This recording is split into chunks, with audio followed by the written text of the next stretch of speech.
অস্ত্র প্রতিযোগিতা, আধিপত্যের লড়াই, আন্তর্জাতিক সন্ত্রাসবাদ, এই শব্দগুলিতেই বিশ্বের বর্তমান পরিস্থিতির বিবরণ স্পষ্ট। এমনই পরিস্থিতিতে চীন ও পাকিস্তানের উস্কানিমূলক কার্যকলাপে বাড়ছে সংঘাতের সম্ভাবনা।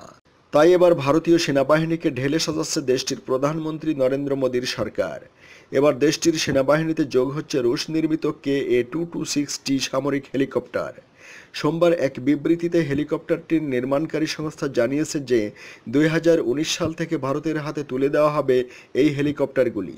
গত বছর দুই দেশই পরস্পরের সঙ্গে শক্তি ও প্রতিরক্ষা সংক্রান্ত সরঞ্জাম আদান প্রদানের জন্য চুক্তিবদ্ধ হয়। ভারত তার সশস্ত্র বাহিনী ও পারমাণবিক গবেষণাকে এগিয়ে নিয়ে যাওয়ার জন্য প্রত্যক্ষ রুশ মদত চায়। পাল্টা ভারতীয় বাজারের দরজা খোলা থাকবে মস্কোর জন্য। 2019 এর মধ্যেই দ্বিপাক্ষিক চুক্তির প্রথম ফসল ঘরে তুলবে নয়াদিল্লি।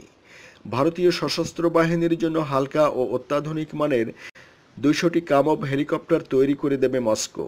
প্রথম দফায় 60টি চপার আমদানি করলেও চূড়ান্ত পর্যায়ে বাকি 140টি চপার এদেশেই আংশিকভাবে তৈরি হবে। রাশিয়ায় তৈরি হেভি কমব্যাট হেলিকপ্টারের চাহিদা রয়েছে বিশ্বজুড়ে।